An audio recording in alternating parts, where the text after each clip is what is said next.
Hello my friends and welcome back. Thank you very much for being with me again today.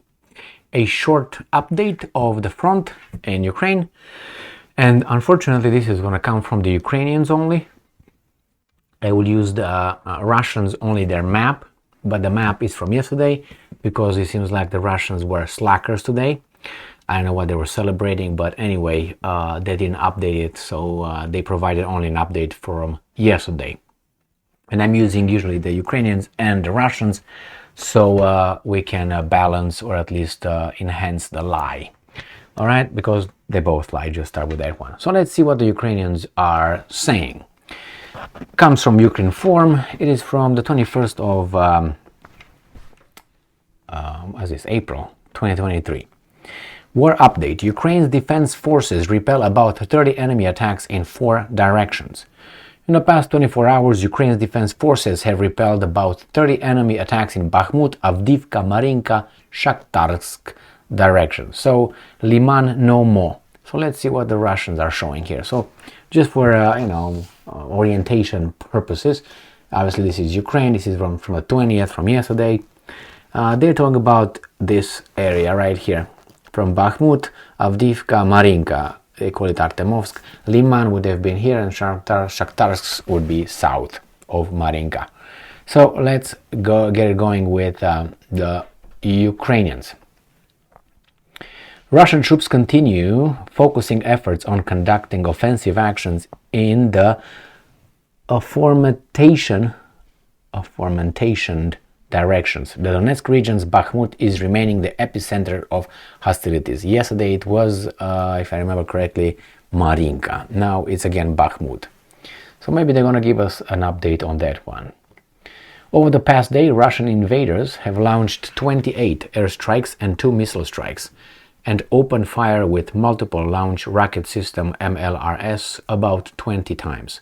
Last night, the enemy used 12 Shahed 136 suicide drones to attack Ukraine's territory, and 8 of them were destroyed by Ukrainian defenders.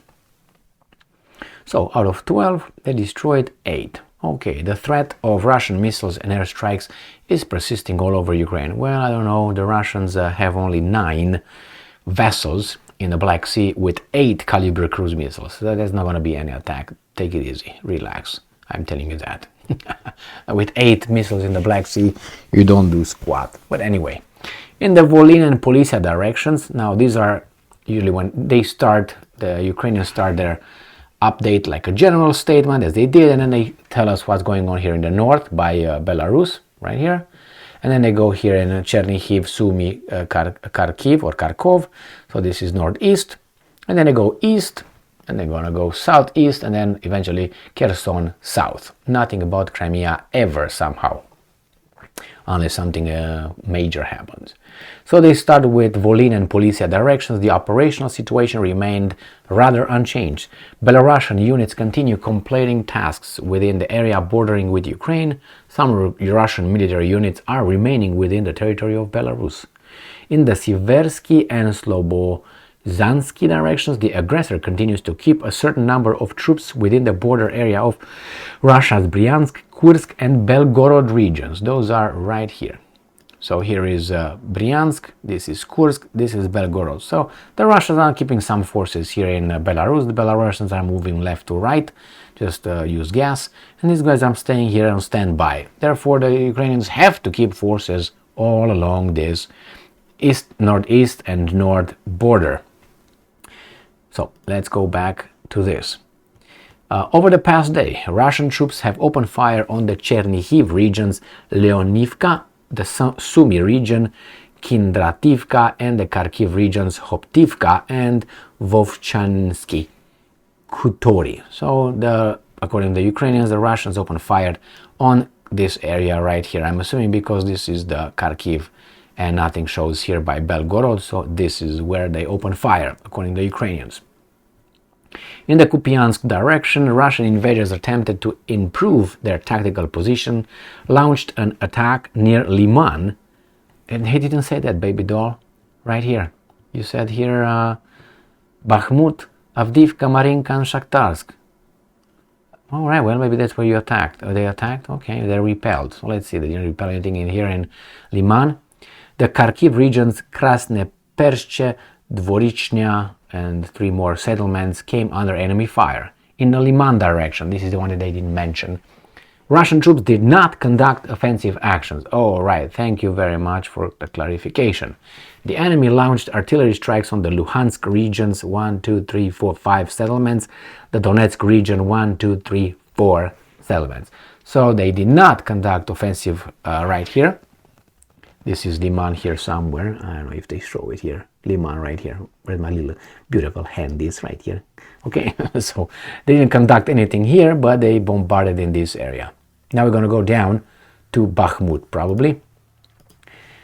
All right, in the Bakhmut direction, Russian invaders continue conducting offensive actions. Fierce battles for the city of Bakhmut continue.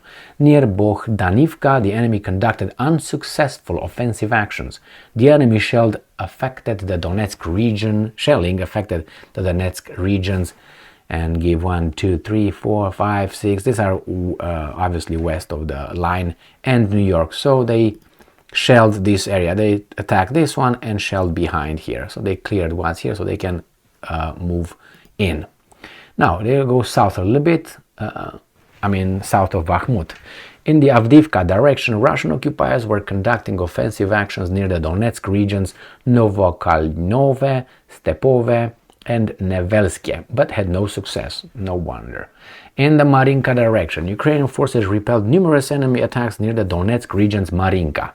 So now they're right here. This is Avdiivka, this is Marinka. So they're right here. And they have Vuhledar down here, or Ugledar by the Russians. Little thing happened yesterday. I don't know if anything happened today.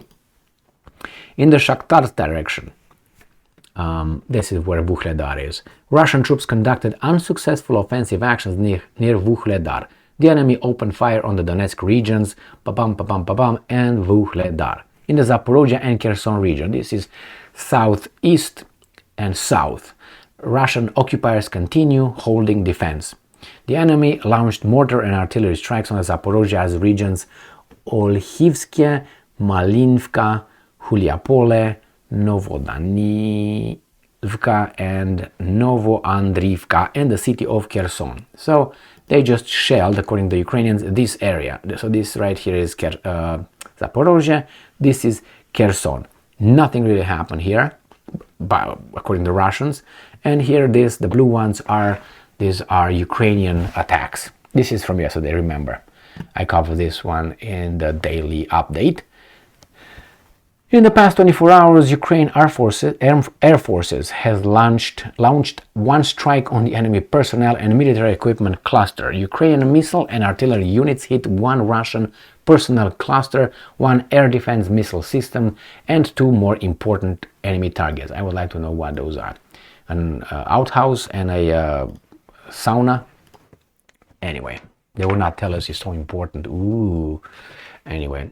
I like to look at the front from a macro point of view, and I think these guys are doing a great job. They don't give me too much or too little.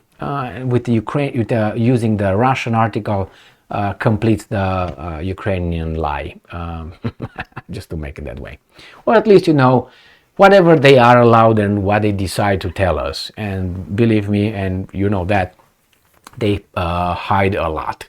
Why would they? I mean, they have to make sure that they use, the propaganda, the disinformation campaign. They do it. They all do it, especially during a war. But unfortunately, when you have corporate media that doesn't have to do that, but they do it, now that's concerning, because they should be objective observers and then reporting the facts. The evidence that they find, but unfortunately they take sides, and then we are the victims here. We want reparations. Thank you very much for being with me again today. Stay strong, stay smart, look for the truth, and be just.